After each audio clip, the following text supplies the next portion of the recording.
Live from New Delhi, you're watching DD India Newshour, India's voice to the world. I'm Ramesh Ramachandran. Merry Christmas to all those celebrating. Coming up in the next hour.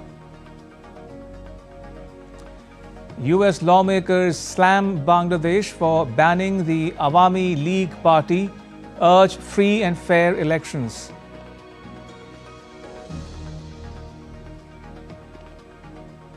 India's space agency ISRO launches heaviest ever satellite for a US company. EU slams US visa bans. European Commission's president says will protect freedom of speech. And churches decked up for Christmas as India joins the world in celebrating the birth of Jesus Christ.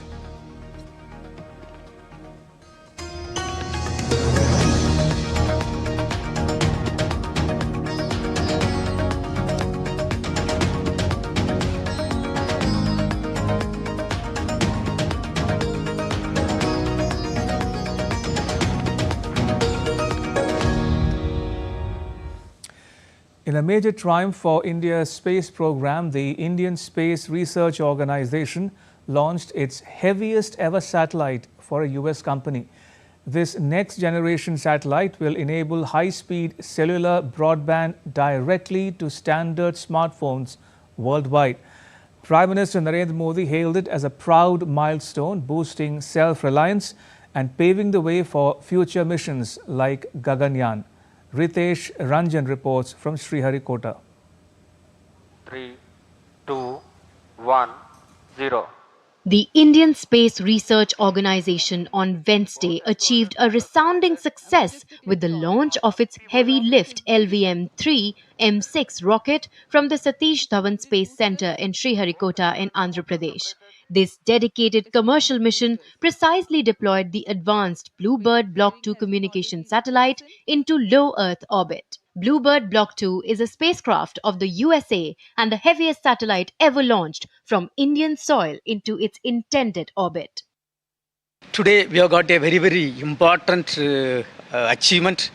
The LVM-3 M6 rocket, the Bahubali rocket of India, has placed the heaviest satellite from Indian soil in the perfectly intended orbit. And that too, this is a commercial launch for USA, one of the companies. And this puts us in strong pedestal, strong foundation. And today we are a very vibrant spacefaring nation, accomplishing third fully commercial mission by the LVM-3 rocket. Prime Minister Narendra Modi hailed the achievement as a proud milestone in India's space odyssey, reflecting the nation's commitment to Atmanirbharta or self-reliance. In a post on X, Prime Minister congratulated ISRO's scientists and engineers, emphasizing how the LVM-3's proven heavy lift performance bolsters foundations for ambitious future endeavors such as Gaganyaan. PM Modi added that this increased capability and boost to self-reliance are wonderful for the coming generations. The Bluebird Block 2 mission marks the 6th operational flight of LVM-3.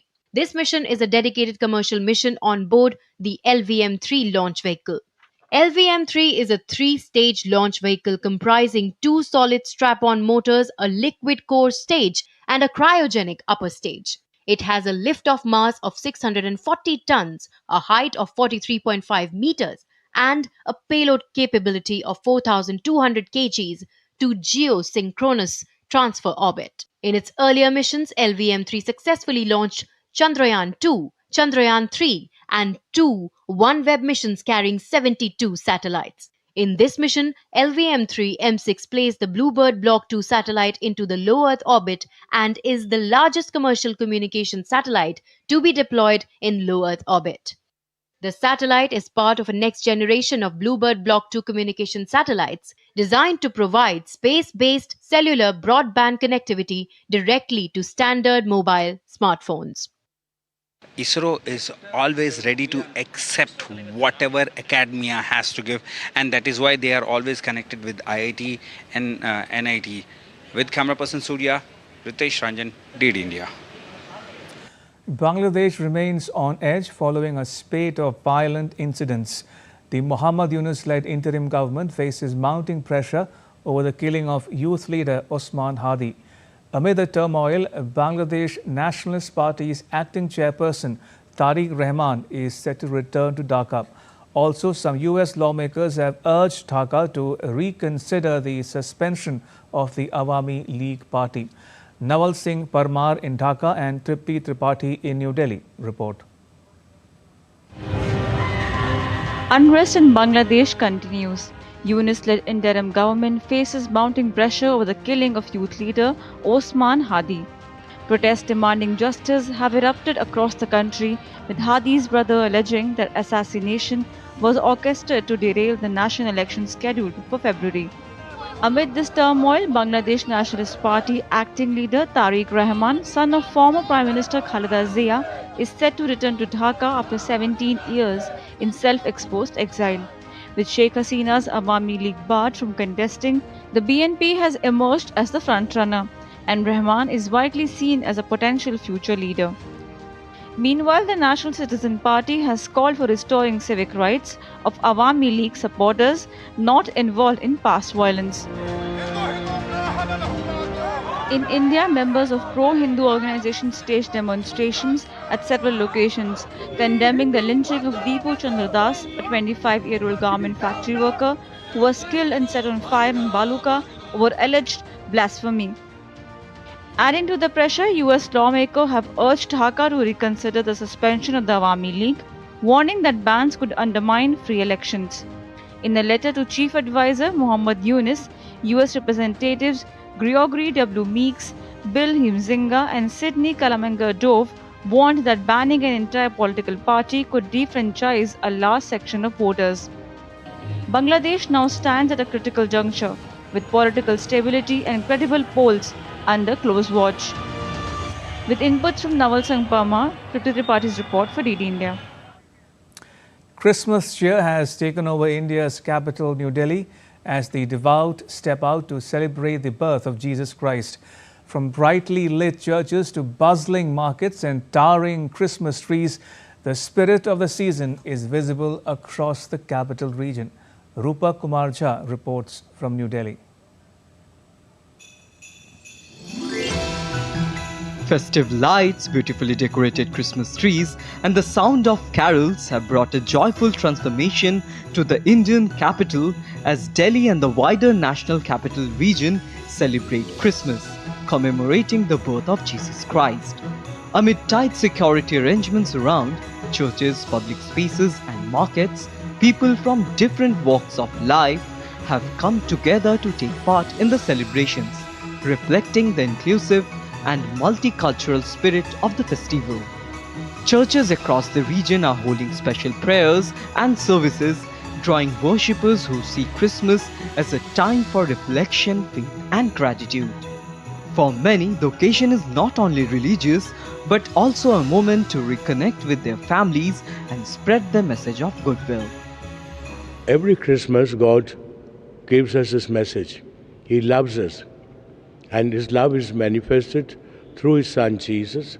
And His Son Jesus Himself has asked us to be His messengers of love, of brotherhood. And He clearly says it is not the love of the one who loves you. It is to love those who don't love you. It is to pray for those who persecute you. It is for the people, those who are not associating with you, to go to them and say that God loves you. Outside the churches, the festive mood extends to markets and shopping districts. Shops selling Christmas decorations, gifts and traditional treats are witnessing brisk activity as families and young people step out to celebrate the season. Bible says God is love. And so this season we are just spreading love, and my message to the world is be patient, be humble, just spread love and peace. This is what Christmas is all about. The message I would like to give to the world is that it's a time of peace. It's a time when so many countries all over the world are celebrating a single, festival. So it's just love and warmth. It's a festival of love, patience, humility. So just emulating him and just following the commandment, the biggest commandment, which is loving him, loving all the people, loving others just like we love ourselves. Go with love, love one another, and spread peace. That's all. The festival has brought renewed energy for the shopkeepers with steady footfall and strong demand for decorations such as Christmas trees, stars and lights, symbols closely associated with the season.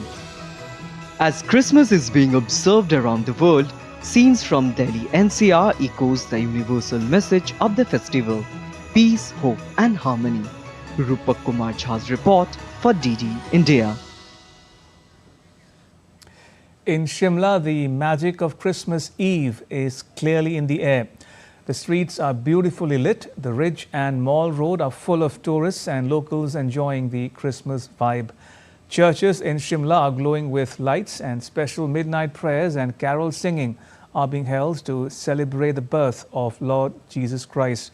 The sound of carols and celebration fills the cold mountain air. At the same time, the famous Shimla Winter Carnival has also begun, adding more color and excitement to the celebrations. DD India's Muskan Chaudhary sent us this report from Shimla. Shimla has all been set for the Christmas Eve. I'm standing here on the ridge right now, and people are totally under the magical vibe of Christmas Eve, and they are enjoying the festive vibe of Shimla. And they are not only enjoying the Christmas, but they are enjoying the Winter Carnival, which has just started today. I'm standing with some tourists which have come from the different places of the country, and we'll talk to them and we'll get to know how they are enjoying in Shimla and how was their experience in Shimla. So, where are you from? And we are from Chandigarh. Okay. And we have specially come to visit the Winter Carnival and enjoy it. We just had an experience that the decorations are so beautiful. The churches are decorated so beautifully. Yeah, snowfall was not there, but still decoration has made our day very happier. We have some more guests who are from other part of the country, and we'll know from them that how was their experience in Shimla. So I'm from Punjab and she's from Yamunanagar, Haryana. So it's a really good experience for both of us, and we are here first time, especially for the Winter Carnival. We experienced the Winter Carnival, and the concert of Rohan Preet was so really nice. Amazing, yeah. It was really amazing and enjoyable. It's so awesome. The view is very nice, although snow is not there, but still it's really nice. It's really nice. It's really nice. We enjoyed a lot. We enjoyed a lot. However, the tourists were expecting it to be a white Christmas, but they got to enjoy the Winter Carnival and the Christmas Eve. And I'm standing right in front of a beautiful church which has been decorated. The carols will be sung here. The prayer was done in the evening. The morning prayer will be done tomorrow. And Shimla is not only prepared for Christmas, but it is also prepared for the New Year's Eve. And the Winter Carnival will run till New Year's Eve. So it is going to be a totally festive vibe in Shimla. And tourists are enjoying it. With camera person Rakesh, Muskan Chaudhary, DD India. India Newshour. Some more glimpses of Christmas celebrations from India and around the world.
Meghalaya, the abode of clouds.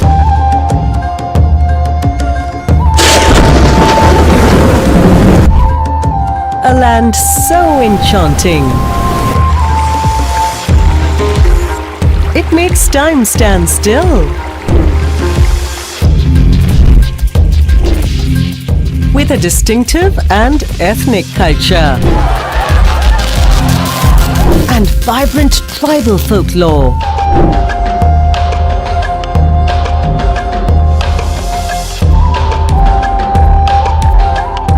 Filled with the goodness of nature. Every day here is an adventure.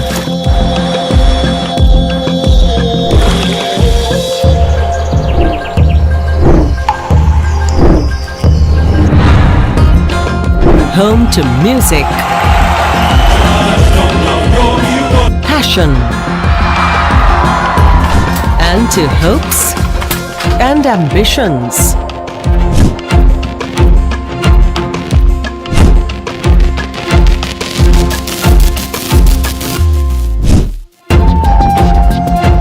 Welcome to the magical land of Meghalaya.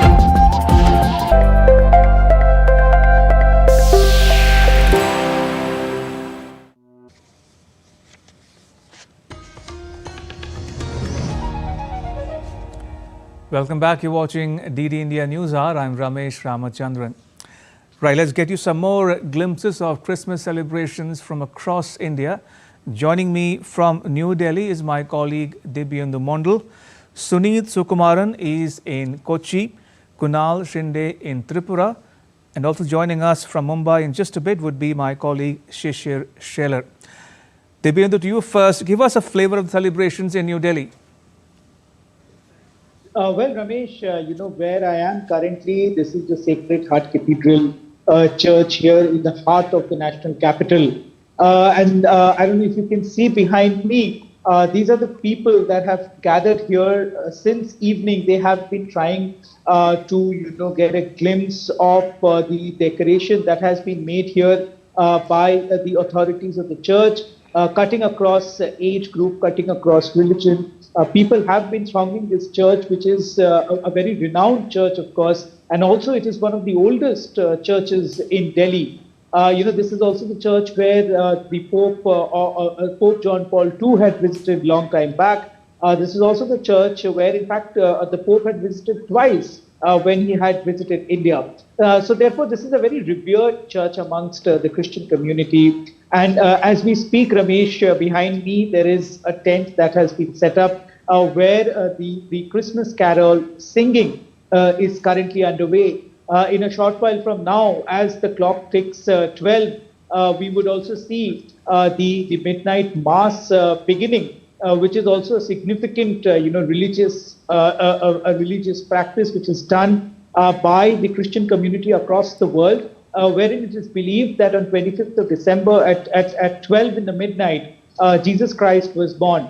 So therefore, prayers as well as religious hymns would be sung by people of the church, as well as the Diocese of North India will be present here for this midnight mass. So therefore, it's a sense of celebration that we see here in this particular church in North India, in fact in Delhi.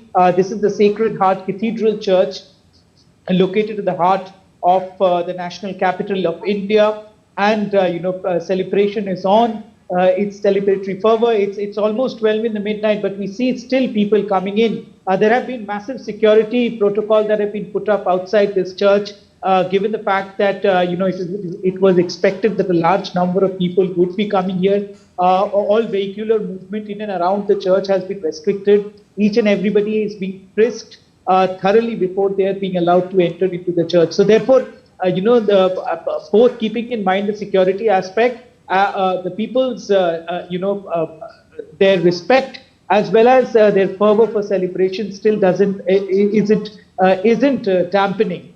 So therefore, this Christmas once again, people have gathered here. People have gathered here to pray, to celebrate, and to spend this day with their loved ones here in this particular church. But also, Ramesh, this is just one church that we are in. But what we gather is that there are several other churches across the city wherein similar arrangements have been made by the church authorities, and it is a common notion that Christmas in Delhi is celebrated with much fervor. Since evening I've seen many young children coming here with their parents dressed up as Santa Clauses. There were also Santa Clauses that were distributing some sweets to the children that were coming here. So this is what Christmas is all about. It's about celebration. It's about spreading happiness, and also giving a part of a joy to each other. So therefore, the concept of Santa Claus did come about by keeping that in mind. So therefore, here in this particular church where I am currently, the midnight mass will begin in a short while from now. Right. But as we speak, Ramesh, the Christmas carols are currently underway, which is being sung by children who are part of the service in this particular church. Ramesh. All right, let's take you next to Kerala, where my colleague Suneet Sukumaran is joining us from Kochi. Suneet, how are the celebrations and festivities coming along there? Full swing across Kerala, especially in Kochi. This place, the Kochi city, like it has got a rich, large Christian heritage history. So definitely there are a lot of churches in the city area. All the churches are decorated with a lot of lights, flickering lights and stars, Christmas crib. And then at every corner you can feel the Christmas vibe. For Kerala, it's not just a festival, it's an emotion. So everybody comes and joining the Christmas nights and the parties and the festivals and prayers and all. So despite the caste and creed, everybody join hands together to make all these Christmas a memorable one. So definitely you can see this festive vibe at every corners in the Kochi. So if I'm precise about this Kochi city and this church behind me, this is one of the oldest churches in Kochi. And also it has got a very rich history of the Christianity, and definitely a lot. In every year, these church authorities celebrate the Christmas with most beautiful decorations and the lights. Just to see the lights, so many people assembled here and just attend the prayers and all. Right. From Kerala down south, let's take you now next to the northeastern Indian state of Tripura, where my colleague Kunal Shinde is standing by. Kunal, is the Mariam Nagar Church attracting the faithful in large numbers as usual? Of course, Ramesh, the atmosphere is jubilant over here at the Mariam Nagar Church. The Christian faithfuls are gathering at the church. You can see behind me, some of them, they have already occupied the seats. They'll be offering prayers. A special mass will be held, as we all know, at the midnight.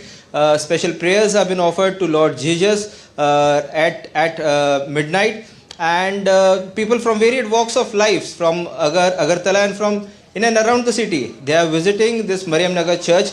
As always, every year, this is a place to be on the Christmas where the Christian faithfuls, and not only Christian faithfuls, but also those from different cultures, they gather here to offer prayers, to celebrate the Christmas and make merry with their loved ones. The atmosphere is very jubilant in and around the city. The city is abuzz with lights, decorations, Christmas trees, beautifully decorated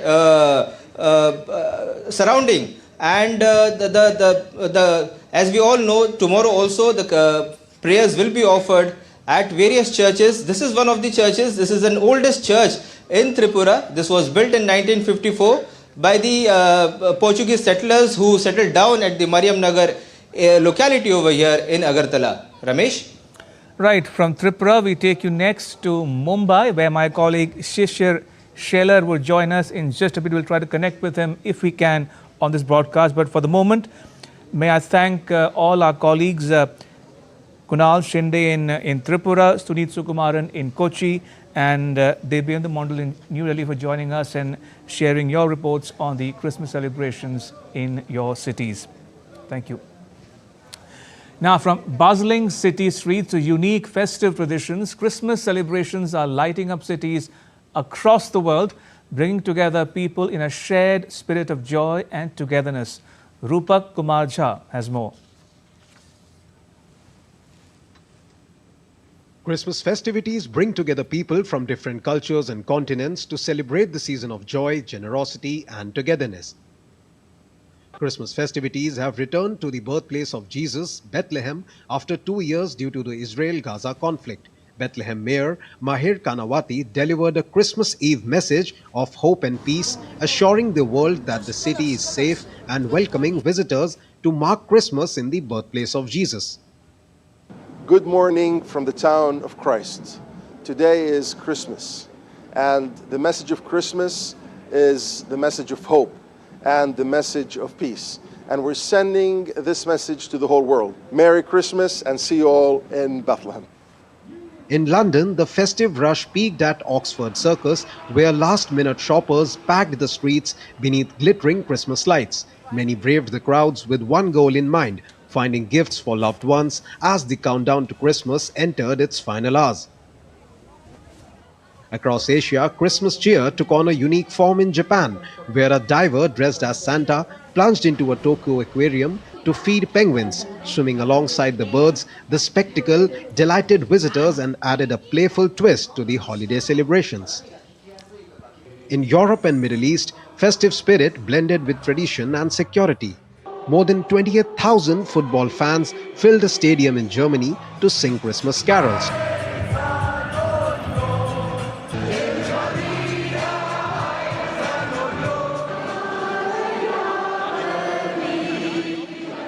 While in Syria's Damascus, the old city was illuminated with festive lights under tight security arrangements. In Nepal, churches across Kathmandu held Christmas Eve evening prayers, drawing locals and foreign tourists alike. Malls, markets, hotels and restaurants in major tourist hubs were decked in festive decor to welcome visitors. Meanwhile in Thailand, Bangkok's cityscape glowed with artificial snow, towering Christmas trees and elaborate light displays as crowds gathered in shopping districts, underscoring how the Christmas spirit continues to shine across borders, cultures and continents. Rupak Kumar Jha's report for DD India. All right, let's take you to Mumbai for the latest on Christmas festivities there. Joining me is my colleague Shishir Sheller. Shishir, how's Mumbai celebrating Christmas? Well, absolutely. Well, Mumbai came alive today on the Christmas Eve here, and people have gathered in large numbers basically in Mumbai. Let me show you some of the visuals here. Right now I am at the Mahim Church in Mumbai, where you can see that the entire church premises has been lit up here. You can see the Christmas cribs along with the star lights been decked up here at the premises here. And not just that, the people, especially the people, have come in large numbers since evening. We have seen here that some of the people have come here quite early in the evening just to secure a seat inside the church, because obviously it's now just a few moments, probably a minute, that we'll see that the midnight mass will start in the church. And that's the reason you can see that families, the people, the youngsters, the parents have come in a large number for the midnight mass here. Small children have also come here for the midnight mass. Obviously this is this entire celebration is a celebration of love, peace, harmony and salvation. And that's what actually we are seeing in Mumbai also. Not just one particular place here, but across Mumbai, all the churches have been filled with the devotees here, and we are seeing that people are celebrating Christmas on the Christmas Eve here. Well, it is not just about the Christian people, but let me tell you that the Mumbai is known for its metropolitan nature, and that's the reason people from across the religion actually celebrating Christmas here. And that's the reason Mumbai roads are quite filled. We can see that people have been celebrating here along with their parents and the children also. Just we got to know from the father that the midnight mass has started. Now the midnight mass, after that we'll see the choral, the Christmas chorals will start here. The traditional and the devotional songs will be played at the churches here. The speech will take place here, and later on, probably tomorrow morning, we'll see that the huge crowd will again come back at the churches for the morning prayers here. And obviously some of the parents and the children have here. We'll talk to them. How you're celebrating Christmas with your small child here? It's nice to be good. It's always to go be with the family and celebrate. Very good. Feel like Christmas now. What the message that probably want to give to all the people here who want to celebrate, and probably the celebration of the peace and harmony? Let's enjoy and celebrate everyone. Christmas. Merry Christmas to everyone. All right. You can just see that how people happy here actually celebrating this Eve here. They've come up with their children, they've come up with their parents here, and that's the reason probably this makes quite a different festival even for the family. But it's not just confined to the family, because Christmas Eve, and that's the reason when we talk about the city like Mumbai, where we can see that thousands of people come on the streets here and celebrate this kind of festivals, not in churches also, but across the streets here. And it shows that how probably a unity and probably the harmony that the Mumbaikar is celebrating this Christmas Eve. Indeed, Shishir, as the clock strikes midnight, let's all wish all our viewers around the world a Merry Christmas again. Everybody is celebrating it in India and around the world. And before we let you go, Shishir, we are told that Mumbaikars would be very happy tonight that the Maharashtra government there has allowed restaurants to operate till 5 in the morning on Christmas. Is that true?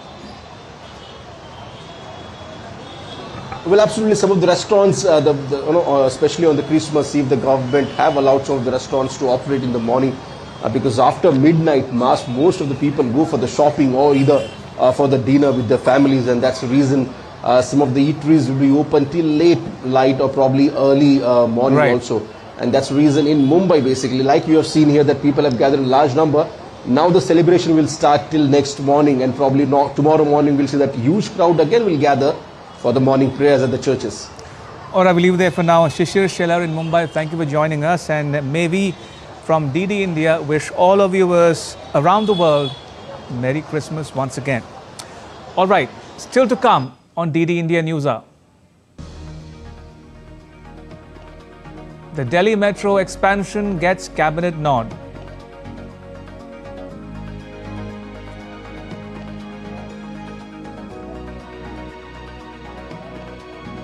And the Indian government tells states to completely ban new mining leases in the Aravalli mountain range.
Meghalaya, the abode of clouds.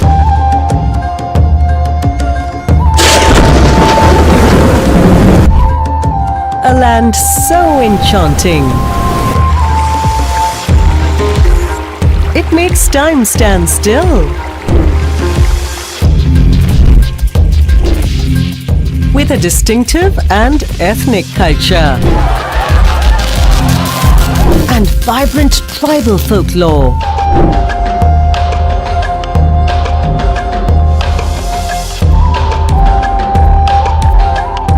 Filled with the goodness of nature.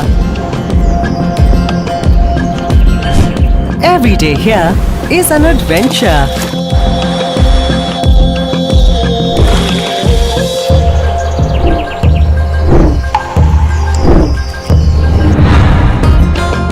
Home to music, passion, and to hopes and ambitions.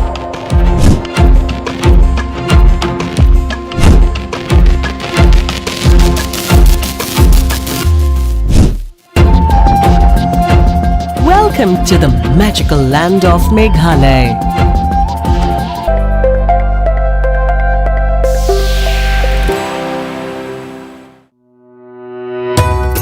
Swagata.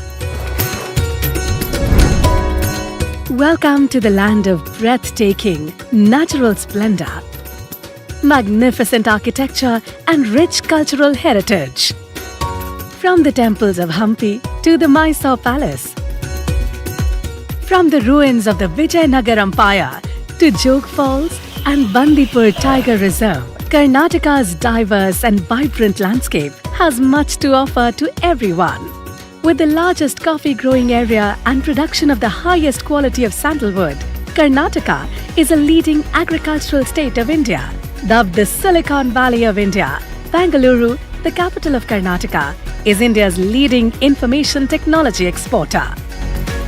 The state is a global startup hub and a manufacturing center for some of the largest public sector industries in India, including Hindustan Aeronautics Limited, National Aerospace Laboratories, Bharat Heavy Electricals Limited, Bharat Earth Movers Limited. Karnataka is home to India's premier science and technology research centers, such as Indian Space Research Organization, and leads the nation in biotechnology. From its glorious past to a global future, Karnataka presents a perfect blend of India's diverse cultural history and modern outlook.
Welcome back. You're watching DD India Newshour. I'm Ramesh Ramachandran. Right, let's get you some more Christmas festivities from India. My colleague Dibyendu Mondal visited the Sacred Heart Cathedral Church in New Delhi to gauge the mood there. Take a look. It's Christmas Eve and we are here at the heart of the national capital.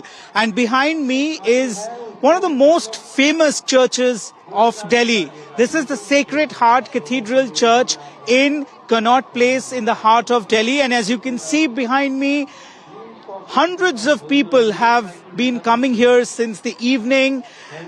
They are coming here with their children, cutting across age, cutting across the societal strata. People are thronging this church, celebrating with their loved ones. Christmas in Delhi is celebrated with much fervor.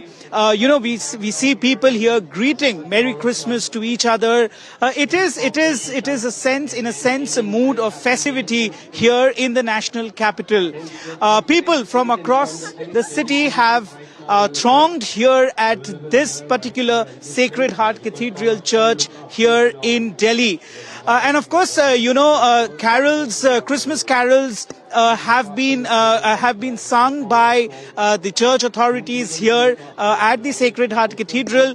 There's also a Christmas tree that has been set up by the church authorities for children to come click their photos. We have been witnessing since evening that people are coming, taking their photographs. People are dressed in the Santa Claus costume, also show their faith as well as have a good time. This is the fervor of Christmas here in the national capital, and this year as well, like every year, the midnight mass will be conducted here at the Sacred Heart Cathedral Church, which is, as I said, is of course an extremely important a place of worship for the Christian community here in the national capital. With cameraperson Mukesh, this is Dibyendu Model from New Delhi for DT India. All right, shifting focus to Europe, the Ukraine-Russia conflict remains caught between explosions on the ground and negotiations at the table. A deadly bomb blast in Moscow, fresh Russian drone strikes on Ukrainian infrastructure, and troop movements in the east reflect the ongoing intensity of the conflict. At the same time, diplomatic efforts involving the US, Russia and Ukraine are gaining momentum, with peace proposals under review but no immediate breakthrough yet in sight. Nishjoy Roy reports. Moscow woke up once again to the sound of geopolitics, loud and lethal. Russia's investigative committee said 3 people, including 2 police officers, were killed in a bomb explosion on Yeletskaya Street in Moscow on Wednesday. The attack adds to a growing list of assassinations targeting Russian military figures and high-profile supporters of the war. Meanwhile, the Kremlin said President Vladimir Putin has been briefed on contacts with envoys of President Donald Trump over US proposals for a possible peace deal. Dmitriev has already had the opportunity to brief the president on the outcome of his trip in detail. Based on the information the head of state received, we now intend to formulate our further position and resume contacts in the near future through the channels that are currently operating. Addressing the Russian parliament on Wednesday, Putin emphasized strengthening national security and sustaining economic growth despite ongoing challenges. Russia's parliament, both its chambers, is ending the autumn session with solid results. There was a lot of work and a series of important legislative measures aimed at strengthening national security and developing the economy and social sphere in the interest of the country and its citizens was passed. In Ukraine, forces have withdrawn from the eastern town of Siversk, a move that brings Russian troops closer to the strategic hub of Sloviansk amid growing US pressure on Kyiv to pursue peace talks. Meanwhile, President Volodymyr Zelensky said a 20-point US-Ukraine peace plan could freeze front lines, allow withdrawals and create demilitarized zones and is under review by Moscow. Zelensky also reported a Russian drone strike in Ukraine's Zhytomyr region that damaged energy infrastructure and triggered emergency power cuts. Another Russian attack is vile. Like everything they do, the energy sector was the main target. But unfortunately, there are losses and injuries. Repair crew are working all day at energy facilities. Maximum efforts so that Ukrainians have light for Christmas. Of course, the Russians are trying to break both this holiday and this holy day. Zelensky has also called for a meeting with Donald Trump to resolve key issues like territorial control in a future peace deal. As talks inch forward and positions harden, the conflict remains caught between diplomacy and destruction. Nishroy Roy's report for DD India. Military officials from Thailand and Cambodia began talks on Wednesday, days after the neighbors agreed to discuss the resumption of a ceasefire after 16 days of fierce border clashes that have killed at least 86 people. The talks come 2 days after a special meeting in Kuala Lumpur of Southeast Asian foreign ministers convened to try to salvage a truce first brokered by ASEAN chair Malaysia and US President Donald Trump after a previous round of clashes in July. Thai Defense Ministry spokesperson said Wednesday's meeting of the General Border Committee would last 3 days and could pave the way for an agreement. The talks were held at a border checkpoint towards the southern end of their frontier. The meeting is the most significant step since fighting re-erupted and follows separate unsuccessful efforts by Malaysia, China and the US to bring the two countries to the table. A Cambodian official accused Thailand of destroying a Hindu statue in a disputed border area after more than 2 weeks of military clashes between the neighbors. A government spokesperson in the border province of Previhir said the demolition of a Vishnu statue built in 2014 took place on Monday about 100 meters from the border with Thailand. Cambodia has repeatedly alleged that Thai forces have damaged temple ruins along the border during the clashes. But Bangkok says that Phnom Penh was positioning soldiers at the centuries-old stone structures. India has reacted to reports of demolition of a statue of a Hindu religious deity located in an area affected by the ongoing Thai-Cambodia border clashes. In response to media queries on the demolition of a statue of a Hindu deity, the spokesperson, Ministry of External Affairs, said, and I quote, "We've seen reports on the demolition of a statue of a Hindu religious deity built in recent times and located in an area affected by the ongoing Thai-Cambodia border dispute. Hindu and Buddhist deities are deeply revered and worshipped by people across the region as part of our shared civilizational heritage. Notwithstanding territorial claims, such disrespectful acts hurt the sentiments of followers around the world and should not take place. We once again urge the two sides to return to dialogue and diplomacy, to resume peace and avoid any further loss of lives and damage to property and heritage." Unquote. Australia's New South Wales state passes new statewide laws cracking down on guns and giving authorities the power to ban protests near the nation's deadliest mass shooting in decades. The reforms were passed in the upper house of the New South Wales legislature. The new rules will cap the number of guns an individual can own to 4 or 10 for exempted individuals such as farmers. The legislation will also give authorities the power to prohibit protests for up to 3 months following a terrorist incident.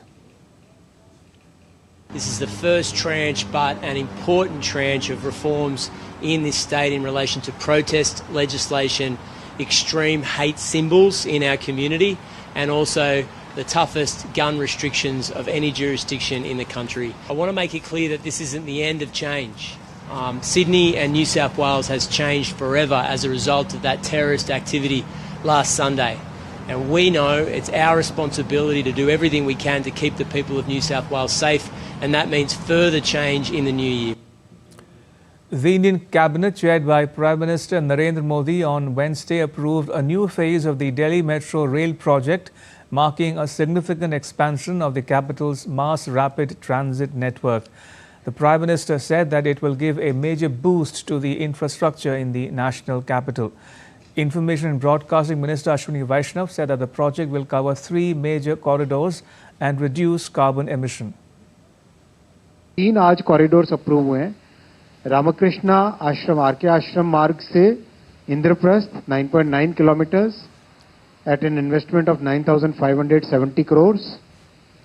Aerocity to Airport Terminal 1 2.3 kilometers, 1,419 crores. Tughlakabad to Kalindi Kunj, 3.9 kilometers, 1,024 crore rupees. इस expansion से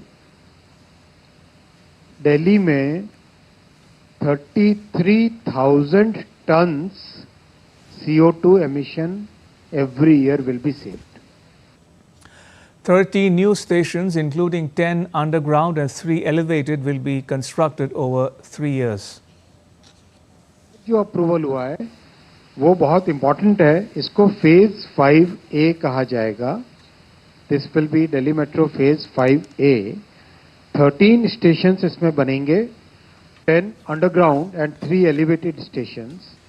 16 kilometres नई line इसमें बनेगी, 16 kilometres, and the total investment will be 12,015 crore. At an investment of 12,015 crore, 16 kilometers will be added to the Delhi Metro line, railway Delhi Metro network, with 13 more stations, 13 new stations. With this, Delhi Metro network will cross 400 kilometers. And now to news from the world of sport. Delhi Capitals organized an inter-school T20 tournament to tap cricketing talent. Its CEO Sunil Gupta tells DD India's Narayan Singh that the focus is on empowering youngsters and building a strong pathway from grassroots to elite cricket. Delhi Capitals organized the Delhi Capital School Cup, and the final took place at the Arun Jaitley Stadium, and the tournament was won by the Modern School. Sir, a fantastic tournament. It started in 2012 and it's been a long journey for the tournament. So what are the basic reason behind this tournament to conduct? The whole idea was that we are a team from Delhi. And this was our opportunity and chance to really give these kids, the boys and girls coming out of school from Delhi, an opportunity to experience cricket at the highest level. And that was the idea. We wanted to bring it back. We took a little bit of a break during the COVID time. But now we are back, bigger, stronger, and even better. 18 schools participated this year. It's incredibly great to see the kids come to the Arun Jaitley Stadium, play on the same pitch where some of the great Indian players have played, some key moments, key matches have happened. And just to see their excitement, the joy on their faces and the incredible experience that they've had today is really overwhelming for us. So we saw a wonderful performance by the young cricketers here from the schools. So do you have some plans to scout these wonderful cricketers, to take them, and do you have plans to frame them in the main team also? Yes, exactly, that's the plan. We are working very closely with the DDCA. This is a DDCA recognized tournament, and the idea is that we want to keep looking at future talent for the sport. And we've seen some incredible boys and girls come out and play over the last 2 weeks. And we do hope that we stay in touch and keep an eye on them, and as they blossom into better players. So we also saw a change in guard in the WPL, Delhi Capitals changing and making Jamima the captain. So what was the thought process behind that? I think it was great to see Jemmy involved into what she's become as a player. She was our first pick in the first WPL auction 3 years back, and she's been our vice captain ever since. She's just an incredible person. She's a great talent. We've all seen that, but she's also a great leader. She just brings out the energy and the best in the people around her. And I think this is a fantastic transition for her, and very well deserved. And we're really looking forward to our first game where Jemmy really comes onto the pitch as the captain for the Delhi Capitals. So definitely we saw a change in guard at the WPL with the Delhi Capitals, and hoping that this change in guard will be very fruitful for the team. And also the way the tournament, the Delhi Capitals School Cup took place, definitely a futuristic one, hoping that we will see more young players coming from this tournament and playing for the top tier cricket. With camera person Ashish, Narayan Singh, DD India, Delhi. And before we close, a Puri-based renowned sand artist Doordarshan Patnaik has attempted to create a world record by sculpting the biggest Santa Claus using apples in the eastern Indian state of Odisha. The unique installation, crafted entirely with apples, was unveiled as part of a Christmas celebration, drawing attention to its creativity and eco-friendly message.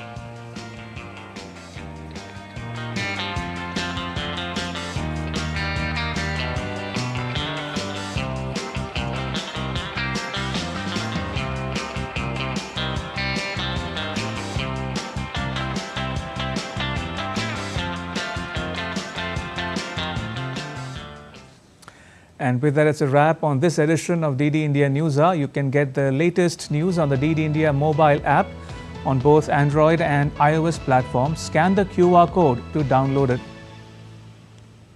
We'll be back with more news as it breaks here on DD India. I'm Ramesh Ramachandran.